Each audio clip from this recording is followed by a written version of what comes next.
Hello అండి, welcome back to మన communication skills classes. So మనం ఈ జర్నీలో కొంచెంగా ఇంగ్లీష్ ఎలా మాట్లాడాలి, ఇంగ్లీష్ని ఎలా మాస్టర్ చేయాలి అనేది నేర్చుకుంటున్నాం కదా. అదే ప్రాసెస్ కంటిన్యూ చేస్తూ ఇవాళ మనం కొన్ని గ్రామర్ టాపిక్స్ చెప్పుకుందాము. సో మనం చెప్పుకోబోయే గ్రామర్ టాపిక్లోకి వెళ్ళే ముందు, before we start of with our grammar topic, let us understand first of all what takes to make our grammar sound right, our language sound right. So what we do is, when we talk a language, we talk in meaningful sentences. అంటే meaning వచ్చే వాక్యాలు, meaningful వాక్యాల్లో మనం సంభాషిస్తాం ఏదైనా భాషలో, right? So ఈ సెంటెన్సెస్ని ఎలా మాట్లాడాలి అనేది వాళ్ళు మనం తెలుసుకుందాం. అసలు సెంటెన్స్ అంటే ఏంటి? కొన్ని గ్రూప్ ఆఫ్ వర్డ్స్ని జతపరిస్తే వచ్చేదాన్ని సెంటెన్స్ అంటారు. కానీ any group of words, any order, will that make a sentence? No. A group of words set in a particular order making complete sense. A group of words set in a particular order making complete sense. That is called a sentence. అందుకే sentence అన్నారు. దానిలో sense ఉంటుంది కాబట్టి దాన్ని sentence అన్నారు. Sense లేనిది not a sentence. As simple as it can be కదా. So ఒక సెంటెన్స్ని మనం ఫ్రేమ్ చేసినప్పుడు కానీ, ఒక సెంటెన్స్లో మనం మాట్లాడినప్పుడు అంటే సంభాషించినప్పుడు కానీ, దాంట్లో ముఖ్యమైనది ఇంగ్లీష్ లాంగ్వేజ్ పరంగా చెప్పుకోవాలంటే దాంట్లో అతి ముఖ్యమైన కాన్సెప్ట్ సబ్జెక్ట్. సబ్జెక్ట్ అంటే ఏంటి? సబ్జెక్ట్ అంటే ఇంగ్లీషు, మ్యాథ్, గ్రామరు, జాగ్రఫీ అనుకుంటున్నారా? By the way, English, Hindi and Telugu వీటిని లాంగ్వేజెస్ అంటారు, సబ్జెక్ట్స్ అంటారు. అలాగే మ్యాథ్, సైన్స్, సోషల్ స్టడీస్, మిగతా ఇతర వాటిని సబ్జెక్ట్స్ అంటారు. సో ఇంగ్లీష్ లాంగ్వేజ్లో సబ్జెక్ట్ అంటే ఏంటి? సబ్జెక్ట్ అన్నప్పుడు ఒక సెంటెన్స్ పరంగా చూస్తే ఆ సెంటెన్స్ కానీ, ఆ వాక్యం కానీ దేని గురించి మాట్లాడుతోంది? What does that sentence talk about? Who or what? ఎవరి గురించి కానీ, దేని గురించి కానీ మాట్లాడడం జరిగినప్పుడు ఆ సెంటెన్స్లో దాన్ని సబ్జెక్ట్ అంటారు. For example, the car is expensive. అంతేనా? ఈ వాక్యం దేని గురించి మాట్లాడుతోంది? కార్ గురించి మాట్లాడుతోంది, రైట్? సో ఈ సెంటెన్స్ సబ్జెక్ట్ వచ్చేసి కార్. ఇంకొక సెంటెన్స్ చెప్తే, ఇది వాట్ కదా. What is the sentence about? Car. What is expensive? The car is expensive. మీరు వాట్ ఈజ్ ఎక్స్పెన్సివ్ అనే క్వశ్చన్ వేసినప్పుడు ద కార్ ఈజ్ ఎక్స్పెన్సివ్ అనే ఆన్సర్ వచ్చింది కాబట్టి the car becomes the subject. ఇప్పుడు ఇంకొక sentence, Amar is a brave boy. Who is a brave boy? Amar is a brave boy. So ఈ sentence subject వచ్చేసి అమర్. ఒక మనిషిని కానీ, ఒక వస్తువుని గురించి కానీ, ఒక జంతువు గురించి కానీ, లేక ఇంకేదైనా ఒక ప్లేస్ గురించి కానీ, ఒక చోటు గురించి కానీ మాట్లాడుతున్నప్పుడు ఆ చోటు, ఆ మనిషి, ఆ వస్తువు ఆ సెంటెన్స్కి సబ్జెక్ట్ అవుతుంది. ఇప్పుడు చాలామందికి ఒక డౌట్ రావచ్చు, సబ్జెక్ట్ సెంటెన్స్ ముందు ఉండాలా, సబ్జెక్ట్ సెంటెన్స్ వెనకాల ఉండాలా? గ్రామాటికల్గా మాట్లాడినప్పుడు సబ్జెక్ట్ ఎక్కడైనా రావచ్చు సెంటెన్స్లో. ఒక వాక్యంలో subject can be at the beginning of the sentence or towards the end of the sentence. ఇదే సెంటెన్స్ ని, కార్ ఇస్ ఎక్స్పెన్సివ్ అనే సెంటెన్స్ ని సబ్జెక్ట్ వెనకాల పెట్టి చేయాలంటే, సో ఇందాక మనం చెప్పుకున్నప్పుడు ప్రతిసారి సబ్జెక్ట్ ముందర రానక్కర్లేదు, సెంటెన్స్ బిగినింగ్ లోనే సబ్జెక్ట్ ఉండక్కర్లేదు. Subject can also be towards the end of the sentence. How? This will give you the answer. ఇదే సెంటెన్స్ ని సబ్జెక్ట్ వెనక్కి పెట్టి చూపిస్తున్నాను చూడండి. This is a very expensive car. What is very expensive? This car is very expensive. So ఒక sentence గురించి మాట్లాడినప్పుడు, ఒక సెంటెన్స్ని తీసుకున్నప్పుడు సెంటెన్స్ దేని గురించి మాట్లాడుతోంది, వాక్యంలో ప్రాధాన్యత దేనికి ఉంది, వస్తువుకా, మనిషికా, జంతువుకా, చోటుకా అనే దాన్ని చూసుకుని అది సబ్జెక్ట్ యొక్క, సెంటెన్స్ యొక్క సబ్జెక్ట్ అవుతుంది. ఇప్పుడు ఒక సెంటెన్స్లో సబ్జెక్ట్ని ఎలా గుర్తుపట్టాలి అది చూద్దాం. సో సబ్జెక్ట్, ఇంకేదైనా సెంటెన్స్ ఆలోచించండి ఈలోగా, మీరు నేను బోర్డు రెడీ చేసుకునేలోగా. Okay, my school is very far. Okay, మా స్కూల్ చాలా దూరం. My school is very far. ఇప్పుడే ఇందాకే మనం తెలుసుకున్నాం, ఒక చోటు గురించి కానీ, ఒక మనిషి గురించి కానీ, ఒక వస్తువు గురించి కానీ మనం ఒక వాక్యంలో మాట్లాడినప్పుడు ఆ వాక్యం దేని గురించి మాట్లాడుతుందో అది ఆ సెంటెన్స్ యొక్క సబ్జెక్ట్ అవుతుంది. What ever is the sentence talks about, that becomes the subject of the sentence. So ఇప్పుడు ఇక్కడ మనం దేని గురించి మాట్లాడుతున్నాం? స్కూల్ గురించి మాట్లాడుతున్నాం. స్కూల్ ఎక్కడుంది? స్కూల్ చాలా దూరం ఉంది. My school is very far. So ఇప్పుడు దీన్ని ఎలా గుర్తుపడతాం? ఇప్పుడంటే మనకు తెలిసిపోయింది మై స్కూల్ కాబట్టి. ఒక్కొక్కసారి సెంటెన్స్లో రెండు సబ్జెక్ట్స్ ఉండొచ్చు. అలాంటప్పుడు ఎలా గుర్తుపడతాం? సెంటెన్స్లో సబ్జెక్ట్ గుర్తుపట్టడానికి మనం వర్బ్ అనే దాన్ని ఐడెంటిఫై చేయాలి. ఫస్ట్ వర్బ్ ఇన్ ద సెంటెన్స్లో ఉన్న ఫస్ట్ వర్బ్ అంటే క్రియాపదము. క్రియాపదాన్ని కనుక మనం గుర్తించగలిగితే క్రియాపదం ముందు వచ్చేది సబ్జెక్టు, క్రియాపదం తర్వాత వచ్చేది ప్రెడికేట్ అంటారు దాన్ని. ఓకే, సో ఈజ్ అనేది వర్బ్ కాబట్టి మై స్కూల్ అనేది సబ్జెక్ట్. సింపుల్ అండి. ఒక సెంటెన్స్ మనం చూసినప్పుడు, ఒక వాక్యాన్ని మనం చూసినప్పుడు దేని గురించి అయితే మనం మాట్లాడుతున్నామో అది సెంటెన్స్ యొక్క సబ్జెక్ట్ అంతే. ఇది సింపుల్ రూల్, ఇది గుర్తుంచుకోండి.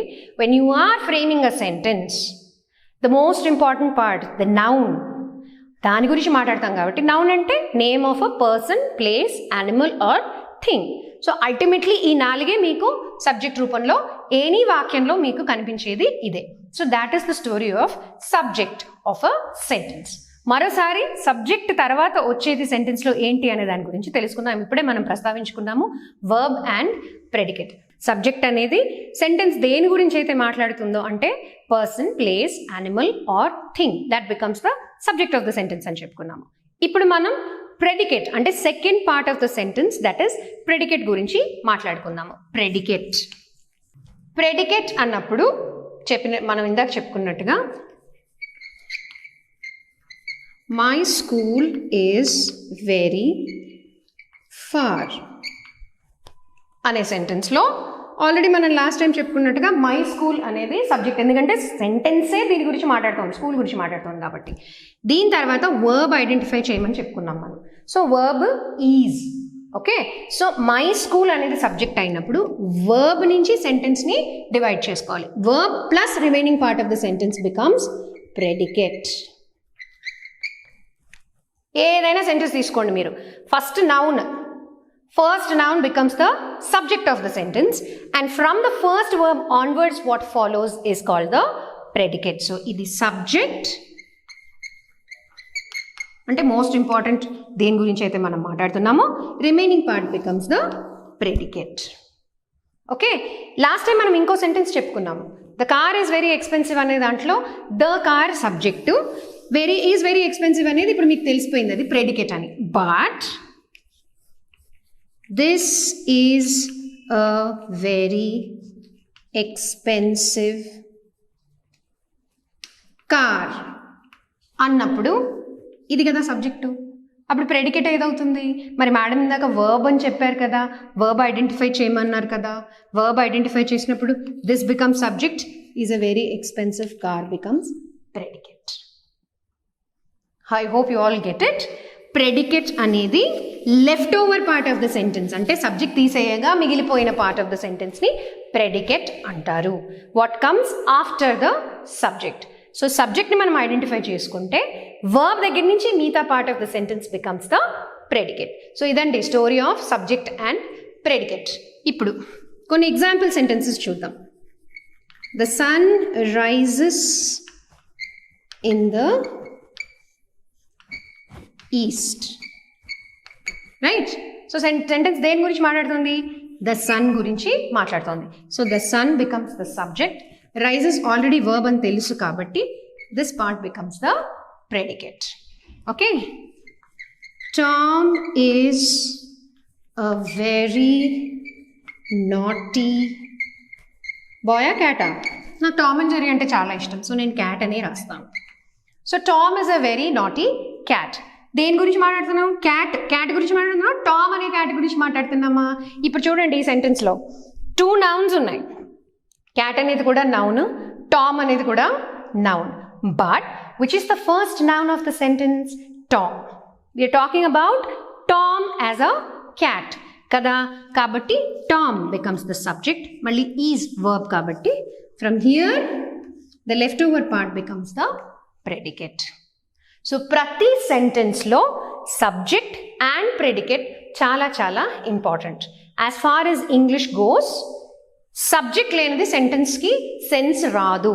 సబ్జెక్ట్ తీసేయండి. Rises in the east. What rises in the east? Is a naughty cat. What is a naughty cat? Who is a naughty cat? Not possible. My school is very far అని ఇందాక తెలుసుకుందాం. What is very far? So మన questions what, who, where అనే వాటికి సమాధానం వచ్చినప్పుడు that answer of yours becomes the subject. మనం దేని గురించి అయితే క్వశ్చన్ వేస్తున్నామో, what rises in the east అని అడిగాం. Rises in the east usually question form చేసినప్పుడు ప్రెడికేట్తో క్వశ్చన్ ఫామ్ చేస్తారు. For example, who is a naughty cat? Is a naughty cat, predicate. What rises in the east? Rises in the east, predicate. Where is your school? My school is very far. So ఈ క్వశ్చన్స్కి మన answers question frame చేసినప్పుడు ప్రెడికేట్తో frame చేస్తాము. మనకు వచ్చే answer ఏదైతే ఉంటుందో ఆ సబ్జెక్ట్, ఆ సెంటెన్స్ యొక్క సబ్జెక్ట్. సో మన పిల్లలకి ఇంట్లో యూజువల్లీ ఎస్పెషలీ మదర్స్ చిన్న పిల్లలకి మీరు క్వశ్చన్ ఆన్సర్స్ రాయిస్తున్నప్పుడు మోస్ట్ ఆఫ్ ద టైమ్స్ చెప్తారు. అంటే మా మదర్ నాకు చెప్పేవారు, సగం ఆన్సర్ని క్వశ్చన్లోనే దొరికిపోతుంది అనేవారు. అంటే ఏంటి? ఇప్పుడు ఇదే sun rises in the east అనుకోండి. What rises in the east or where does the sun rise అని క్వశ్చన్ వచ్చినప్పుడు the sun rises in the east. So మీకు రైజెస్ ఇన్ ద ఈస్ట్ అనేది ఆల్రెడీ క్వశ్చన్లో వచ్చింది కదా, ఈజీగా చెప్పొచ్చు మీరు పిల్లలకి. ప్రెడికేట్ అనేది ఆల్రెడీ సెంటెన్స్లో ఆ క్వశ్చన్లో ఉంటుంది.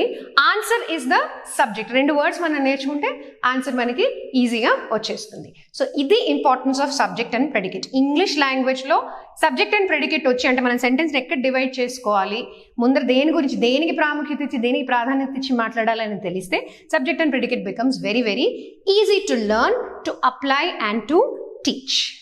ఇప్పటిదాకా మనం జనరల్ కాన్వర్జేషన్ స్కిల్స్ గురించి చెప్పుకున్నాము.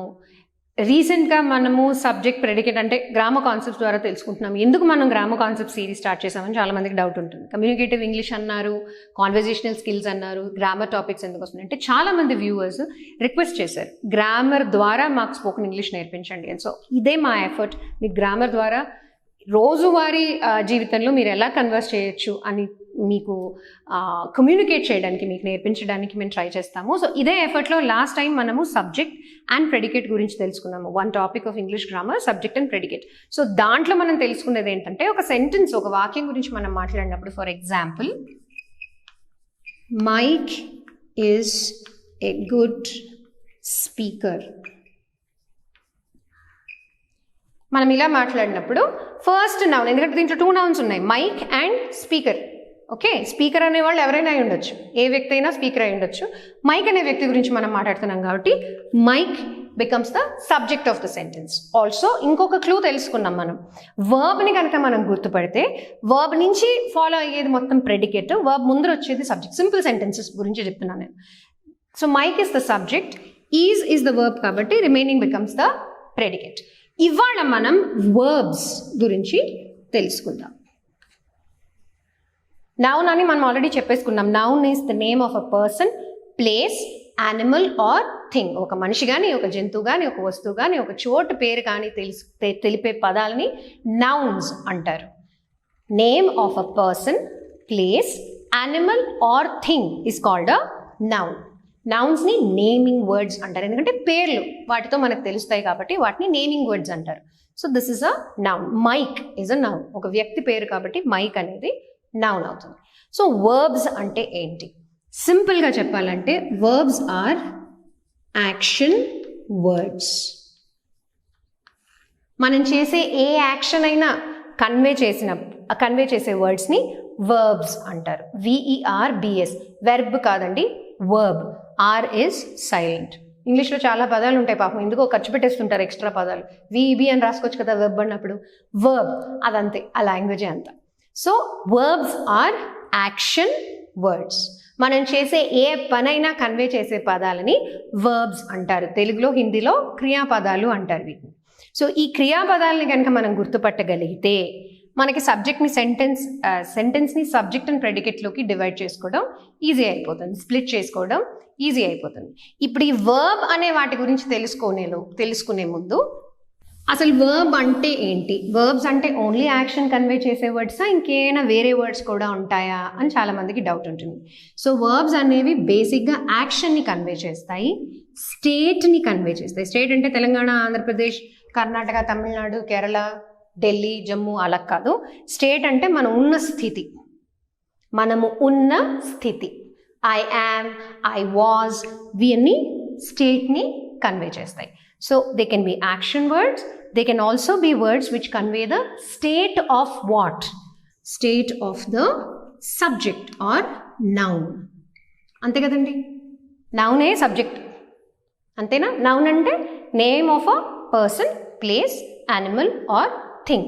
oka vyakti chese panini convey chese words e verbs. వ్యక్తి అనుకోండి, లేకపోతే జంతువే అనుకోండి, లేకపోతే ఒక వస్తువే అనుకోండి.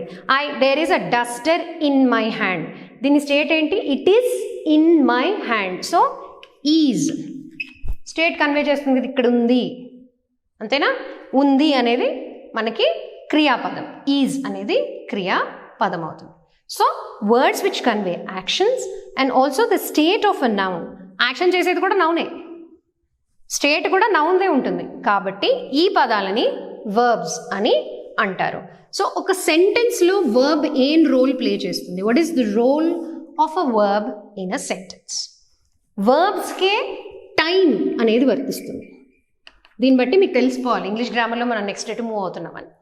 వర్బ్స్కి మాత్రమే టైం అనేది ఉంటుంది. టైం అంటే టెన్స్. ఏం టెన్సు? బేసిక్గా 3 టెన్సెస్ ఉంటాయి. ఏంటి? Past tense, present tense and future tense. భూతకాలం, వర్తమాన కాలం, భవిష్యత్ కాలం. అంతేనా? వేటికి ఉంటాయి ఇవి? క్రియాపదాలకి మాత్రమే ఉంటాయి. నౌన్స్కి ఉండొచ్చా? మైక్ని మైక్ అనలేం కదా పాస్ట్ టెన్స్లో, లేకపోతే మైకర్ అనలేం కదా ఫ్యూచర్లో. సో నౌన్కి వర్తించదు. జంతువులకి వర్తిస్తుందా? క్యాట్, క్యాటెడ్, క్యాటింగ్ చెప్పలేం కదా. సో జంతువు కూడా వర్తించదు. చోటుకి వర్తిస్తుందా చూసుకోండి. చోటు అంటే స్కూల్ అవ్వచ్చు, హైదరాబాద్ అవ్వచ్చు, కర్ణాటకలో శ్రావణ బెళ్ళగొండ అవ్వచ్చు, ఎక్కడైనా అవ్వచ్చు, కన్యాకుమారి కూడా అవ్వచ్చు. వాటికి మనం ఐఎన్జీలు, ఈడీలు పెట్టలేం కదా. సో ఓన్లీ వర్బ్స్కి మాత్రమే వర్తించేది టైం. అంటే వర్బ్స్ ద్వారా మనకి ఆ యాక్షన్ ఏ టైంలో అయింది, పాస్ట్లో అయిందా, ప్రజెంట్లో జరుగుతోందా, లేకపోతే ఫ్యూచర్లో జరుగుతుందా అనేది తెలిపే పదాలు, లేకపోతే మనకి తెలిసే పదాలని వర్బ్స్ అంటారు. క్రియాపదాల ద్వారానే మనకి టైం అనేది తెలుస్తుంది. ఒక ఫలానా యాక్షన్ భవిష్యత్ కాలంలో జరగనుందా, భూతకాలంలో జరిగిపోయిందా, అంటే ఇంత క్రితమే జరిగిపోయిందా, లేకపోతే ఇప్పుడు జరుగుతోందా అనేది చెప్పే చెప్పే పదాలని వర్బ్స్ అంటారు. ఒక సెంటెన్స్లో వర్బ్ చాలా ఇంపార్టెంట్. ఎందుకు ఇంపార్టెంటు? హీ ఈజ్ స్పీకింగ్ అన్నప్పుడు వర్బ్ ఏది? ఈజ్ ఉందిలేండి, కానీ వర్బ్ స్పీకింగ్, యాక్షన్ వర్డ్ అన్నాం కదా. సో యాక్షన్ కన్వే అయ్యేది స్పీకింగ్ తోటి. సపోజ్ స్పీకింగ్ నేను పెట్టలేదు అనుకోండి, హీ ఈజ్ అంటే వాట్? ఒక సెంటెన్స్ కంప్లీట్ అవ్వాలంటే మనకి కంపల్సరీ వర్బ్ అనేది ఉండాలి. హీ ఈజ్ అంటే అతను ఏం చేస్తున్నాడు, అతను వాట్ ఈజ్ హీ డూయింగ్? ఉన్నాడా, నిద్రపోతున్నాడా, పడుకున్నాడా, మాట్లాడుతున్నాడా, ఏం చేస్తున్నాడు, గొడవ పడుతున్నాడా చెప్పాలంటే ఒక క్రియాపదం ఉండాలి కదా సెంటెన్స్లో. అప్పుడే సెంటెన్స్ కంప్లీట్ అవుతుంది. This is not a sentence, just 2 words. So for any sentence to be complete, the most important ఎలాగైతే మనకి నౌన్ అంటే సబ్జెక్టో, అలాగే మనకి వర్బ్ కూడా అంతే ఇంపార్టెంట్. వర్బ్ ఎందుకు ఇంపార్టెంట్? ఆ యాక్షన్ ఏ టైంలో జరుగుతోంది లేకపోతే జరగబోతోంది అనేది చెప్పేది కూడా వర్బ్సే. ఈ వర్బ్స్ గురించి ఇంకా డీటెయిల్డ్గా మనం త్వరలో తెలుసుకుందాం. ఇప్పుడు మనం సబ్జెక్ట్ అండ్ ప్రెడికేట్ డీల్ చేస్తున్నాం కాబట్టి జిల్ రన్స్. ఎగ్జాంపుల్, ఓకే, జిల్ రన్స్ అన్నప్పుడు the sentence is it is a sentence. ఎందుకు సెంటెన్స్? ఒక సబ్జెక్ట్ ఉంది, ఒక వర్బ్ కూడా ఉంది. ఓకే, దీన్ని ఇంకా మీనింగ్ఫుల్గా చేయాలంటే దీనికి ప్రెడికేట్ యాడ్ చేయాలి. జిల్ runs fast are runs slow. So అప్పుడు ఇది సబ్జెక్టు, ఇది ప్రెడికేట్. అందుకని వర్బ్ ఇంపార్టెంట్. అంటే ఎప్పటికీ జిల్ ఫాస్ట్గానే పరిగెడుతుంది. వాటెవర్. సో అందుకని జిల్ రన్స్ ఫాస్ట్ అని మనం చెప్పినప్పుడు జిల్ రన్స్ అనేది పార్షియల్ సెన్స్ మాత్రమే. ఒక సెంటెన్స్కి పూర్తి సెన్స్ ఉండాలంటే నౌన్ ఉండాలి, వర్బ్ ఉండాలి, ప్రెడికేట్ కూడా ఉండాలి. So that is the story of subject, predicate and verb. Communication skills classes through English grammar మనం ఈ సిరీస్లో ఉన్నాము. ఈ సిరీస్లో ఇవాళ మనం డిస్కస్ చేసుకోబోయే గ్రామర్ టాపిక్ ఆర్టికల్స్. ఆర్టికల్స్ అంటే న్యూస్ పేపర్లో వచ్చే ఆర్టికల్స్ కాదండి. ఆర్టికల్స్ అంటే ఇంగ్లీష్ గ్రామర్లో వచ్చే ఆర్టికల్స్. అవి 3: ఏ, యాన్ అండ్ ద. చాలామంది ఇంగ్లీష్ లాంగ్వేజ్ టీచర్స్ నన్ను తిట్టుకుంటూ ఉంటారు నేను యాంపర్సాండ్ వాడానని. యాంపర్సాండ్ వాడింది అండ్ అని రాయడానికి ప్లేస్ లేదు నాకు బోర్డు మీద, అందుకని నేను యాంపర్సాండ్ వాడాను. But always whenever you are writing anything in English, please avoid using symbols and numbers. For example, 2 years old and రాయాలనుకోండి, try to use spellings at all times. Dates తప్పదు, ఇయర్స్ తప్పదు, వాటిని మనం స్పెల్లింగ్స్లో రాయలేము. బట్ నంబర్స్ రాసినప్పుడు numericals as far as possible avoid చేయడం better. However, kindly excuse me for using an ampersand while I was writing the topic for the day. All right. ఇంతకు ముందు ఎప్పుడో మనం ఆర్టికల్స్ గురించి ప్రస్తావించుకున్నాము, కాకపోతే ఇవాళ మనం ఆర్టికల్స్ గురించి ఇన్ డీటెయిల్ తెలుసుకుందాము. All right. So articles A, an and the 3 articles ఉంటాయి ఇంగ్లీష్ గ్రామర్లో. దీంట్లో ఏని ఇండెఫినిట్ ఆర్టికల్ అంటారు.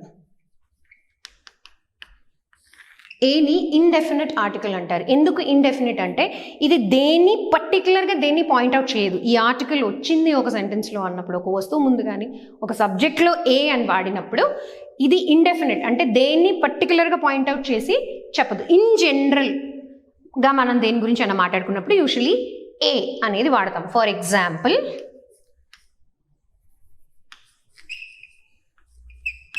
I am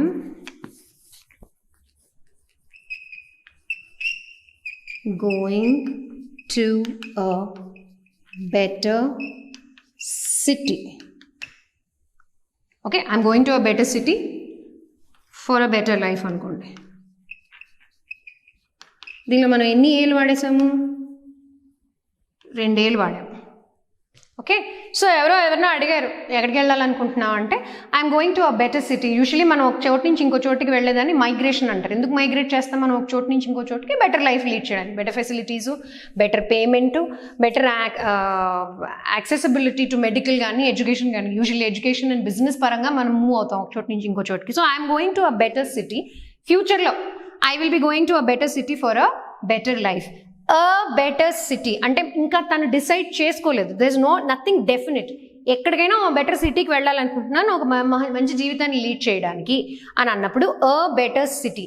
so a better city అని ఏం కన్వే చేస్తుంది? This is not pointing to any particular. అంటే నేను అమెరికా వెళ్ళిపోతాను, లేకపోతే నేను శాన్ ఫ్రాన్సిస్కో వెళ్ళిపోతాను, లండన్ వెళ్ళిపోతాను, దుబాయ్ వెళ్ళిపోతాను అని చెప్పట్లేదు. ఏదో ఒక సిటీకి వెళ్తాను అన్నమాట. So when you are using A as an article in a sentence, you are talking about something that is not particular or definite. So A అనే దాన్ని ఇండెఫినిట్ ఆర్టికల్ అని అంటారు. సో ఈ ఇండెఫినిట్ ఆర్టికల్ ఏ అనేది ఎప్పుడు వాడాలి?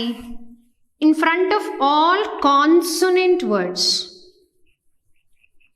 ఇది కూడా మనం లాస్ట్ టైం చెప్పుకున్నాము. ఇంగ్లీష్లో 26 లెటర్స్ ఉంటాయి. ఆ 26 లెటర్స్లో 5 letters are vowels and 21 letters are consonants. Okay, ఇవి వవల్స్ అంటే మన తెలుగులో అచ్చులు హల్లులు లాగా. అచ్చులని వవల్స్ అంటారు, హల్లులని కాన్సనెంట్స్ అంటారు. సో ఈ 21 కాన్సనెంట్స్ బిగిన్ అయ్యే ఏ పదం ముందు మనం ఆర్టికల్ వాడాలనుకున్నా ఏ అనే అక్షరాన్నే పెడతాము. For example kite.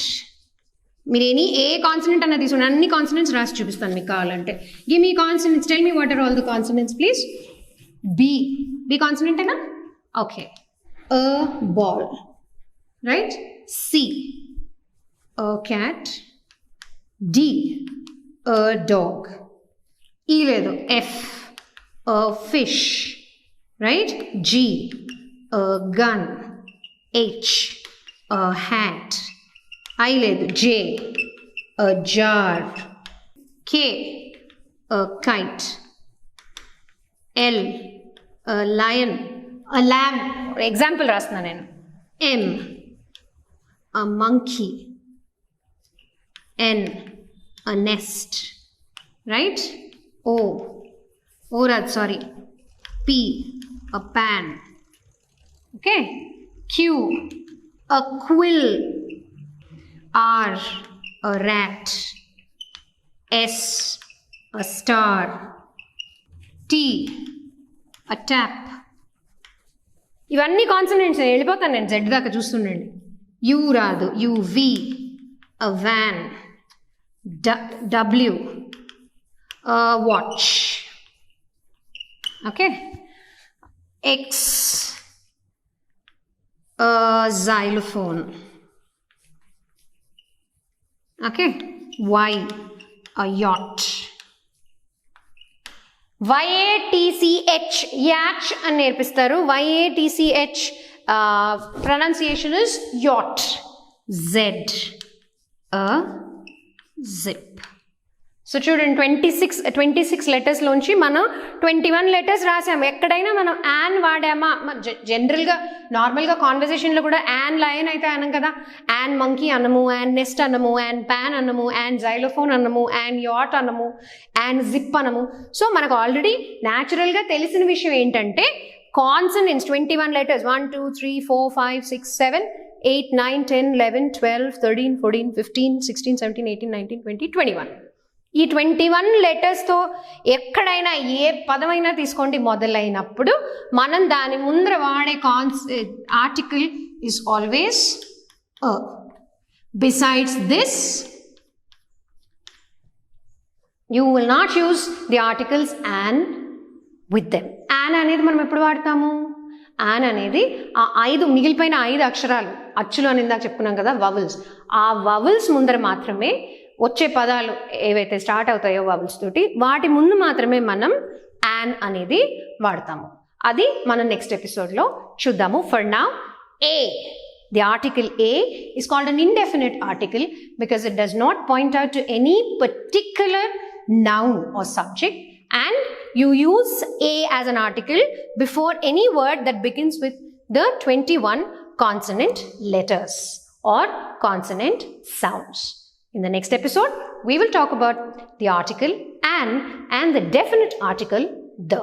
ఈ సిరీస్లో మనం ఆల్రెడీ చూసేసింది సబ్జెక్ట్, ప్రెడికేట్, వర్బ్ ఎలా ఇంపార్టెంట్ మనకి సబ్జెక్ట్ అండ్ ప్రెడికేట్ ఐడెంటిఫై చేయడంలో. అలాగే మనం ఆర్టికల్స్ని కూడా చూసాము. ఆర్టికల్స్లో ఏ, యాన్ అండ్ ద అనే 3 ఆర్టికల్స్ ఉంటాయి. దాంట్లో మనం ఏ అనే ఆర్టికల్ని ఎక్కడ వాడతాము అనేది తెలుసుకున్నాము. ఏ అనే ఆర్టికల్ని మనము కాన్సనెంట్ లెటర్స్, కాన్సనెంట్ అక్షరాలు, 21 కాన్సనెంట్ అక్షరాల తో బిగిన్ అయ్యే వర్డ్స్ ముందర, అంటే ఆ సౌండ్తో బిగిన్ అయ్యే వర్డ్స్ ముందు వాడతాము. ఇవాళ మనం చెప్పుకోబోయేది ఇంకొక ఇండెఫినిట్ ఆర్టికల్, అది యాన్. ఏ ఎలాగైతే ఇండెఫినిట్ ఆర్టికల్ అంటే ఏది పర్టికులర్గా దేని పాయింట్అవుట్ చేయకుండా మనం వాడినప్పుడు ఏ అనేది వాడతాము. This is used before consonant words which begin with consonant sounds or letters. Similarly, an. An is also an indefinite article which we use before words which begin with vowel sounds. నేను vowel sound అని ఎందుకన్నాను, last time మనం ఇది ప్రస్తావించుకున్నప్పుడు చాలా మందికి ఒక doubt వచ్చింది. Madam అక్షరాలు అంటున్నారు, మళ్ళీ సౌండ్ అని అంటున్నారు. ఆర్టికల్స్ గురించి మాట్లాడినప్పుడు మనం vowel sound గురించి మాట్లాడతాం. ఎందుకు అనేదానికి నేను ఎగ్జాంపుల్ చెప్తాను. an honest man. Okay, an umbrella. Umbrella అనేది ఆల్రెడీ యు, AEIOU ఆర్టికల్స్లో యు,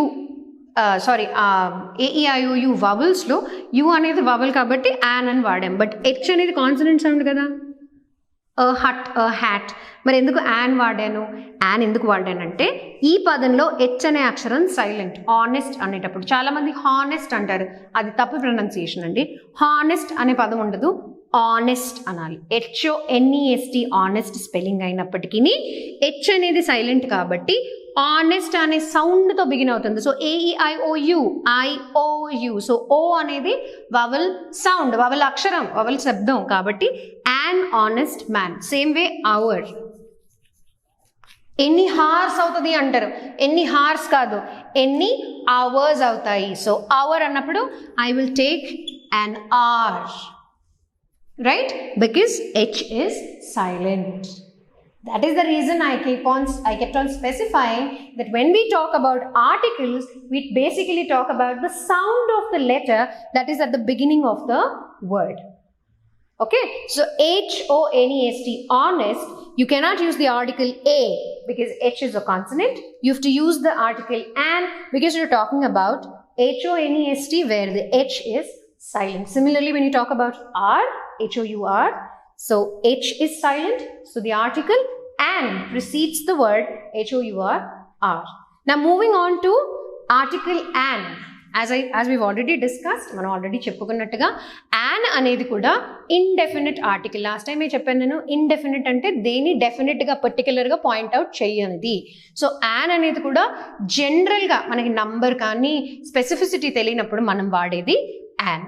సో an యాపిల్, ఏ యాపిల్, షిమ్లా యాపిలా, లోకల్ మేడ్ యాపిలా, స్విట్జర్లాండ్ యాపిలా అనేది మనకు తెలియనప్పుడు I had an apple for breakfast.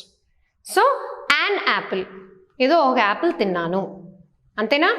I had a dosa, I had a dosa for breakfast అంటే మినప దోశ అయి ఉండొచ్చు, పెసరట్టు అయి ఉండొచ్చు, ఉత్తపం అయి ఉండొచ్చు, ఏదైనా అయి ఉండొచ్చు. వాళ్ళ భాషలో అని లేవు కాబట్టి I had a dosa for breakfast. So we're not sure what dosa it was. Onion దోసానా, పేపర్ దోసానా, నీరు దోసానా, లేకపోతే ఇంకేదైనా దోశ, సో మెనీ వెరైటీస్. ఏంటది 70 mm దోసనా, ఏ దోశ తిన్నానో తెలియదు కాబట్టి I had a dosa for breakfast. డెఫినెట్గా చెప్పట్లేదు. Same way I had an apple for breakfast. So I'm not definite, I'm not particular which apple. So I had an apple for breakfast or I had a dosa for breakfast. ఇది difference చెప్పడానికి. ఓకే, similarly when you're talking about something definite, డెఫినెట్గా మనం దేని గురించి అయినా మాట్లాడినప్పుడు the అనే ఆర్టికల్ని వాడతాము. The is called a definite article because when you use the you're talking about something specific.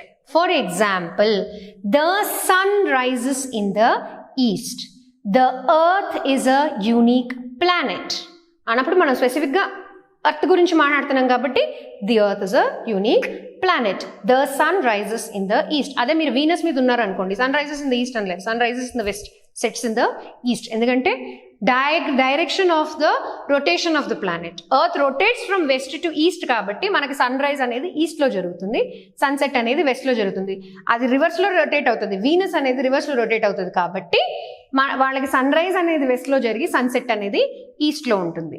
So the అనే ఆర్టికల్ మనం వాడినప్పుడు, going back to English grammar from science class, the అనేది మనం డెఫినెట్గా ఒక సబ్జెక్ట్ గురించి మాట్లాడుతున్నప్పుడు ద అనే ఆర్టికల్ యూజ్ చేస్తాము. They can be used in front of both vowels as well as consonants. ఇది ఆల్రెడీ లాస్ట్ టైం నేను మీకు చెప్పాను. వవల్ ముందు వచ్చినప్పుడు దీన్ని దిగా ప్రొనౌన్స్ చేస్తారు, కాన్సనెంట్ ముందు వచ్చినప్పుడు దగా ప్రొనౌన్స్ చేస్తారు. So the earth, the water cycle. Okay, so that is the difference. So articles గురించి మనం మాట్లాడినప్పుడు కౌంటబుల్ నౌన్స్ అంటే మనం లెక్క పెట్టగలిగేవి. అ దోస, యాన్ యాపిల్ లెక్క పెట్టగలం మనం. ఐ హ్యాడ్ 10 యాపిల్స్ అన్నప్పుడు ఆర్టికల్ అక్కర్లేదు. ఓకే, స్పెసిఫిక్గా countable singular nouns, singular plural అందరికీ తెలిసింది. సింగిల్ అంటే ఏకవచనం, ప్లూరల్ అంటే బహువచనం, more than 1. So singular indefinite articles, indefinite nouns గురించి మాట్లాడినప్పుడు కాన్సనెంట్తో బిగిన్ అయితే ఏ వాడతాము, ఆ వవల్తో బిగిన్ అయితే యాన్ వాడతాము. Same way singular and plural specific articles గురించి మనం మాట్లాడినప్పుడు, స్పెసిఫిక్ నౌన్స్ గురించి మాట్లాడినప్పుడు ద వాడతాము. The sun and the 9 planets. So అక్కడ పీతో బిగిన్ అయింది ప్లానెట్ అన్నప్పుడు, right? The planets revolve around the sun. The planets revolve around the sun. The planets అంటే స్పెసిఫిక్గా మనం మాట్లాడేది 8 ప్లానెట్స్ గురించి. So the planets revolve around the sun.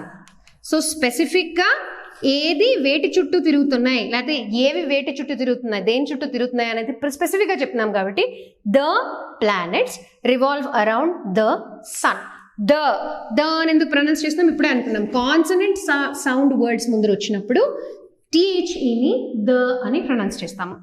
The earth takes 365 days To revolve around the sun. The earth. Enduku? E is a vowel. E is a vowel. So, ఇప్పుడు THE the స్పెసిఫిక్గా earth గురించి మాట్లాడుతుంది కాబట్టి THE the అన్నాము. So THE the ని vowel sound ముందు వచ్చినప్పుడు దీగా ప్రొనౌన్స్ చేస్తారు. The earth takes 365 days to revolve around the sun. Revolve around the sun. Both countable and uncountable nouns స్పెసిఫిక్గా మాట్లాడినప్పుడు ద యూస్ చేస్తాము, singular as well as plural. But ఇండెఫినిట్గా అంటే స్పెసిఫిక్గా తెలియనప్పుడు సింగులర్ నౌన్స్ గురించి మాట్లాడుతున్నప్పుడు ఏ ఆర్టికల్ని కాన్సనెంట్ సౌండ్స్ ముందు, యాన్ ఆర్టికల్ వవల్ సౌండ్స్ ముందు యూస్ చేస్తాము. సో అదండి the, A, an and the articles యొక్క story. I'll see you soon in the next episodes with something more to learn about English grammar with communicative English classes. Thank you and see you soon.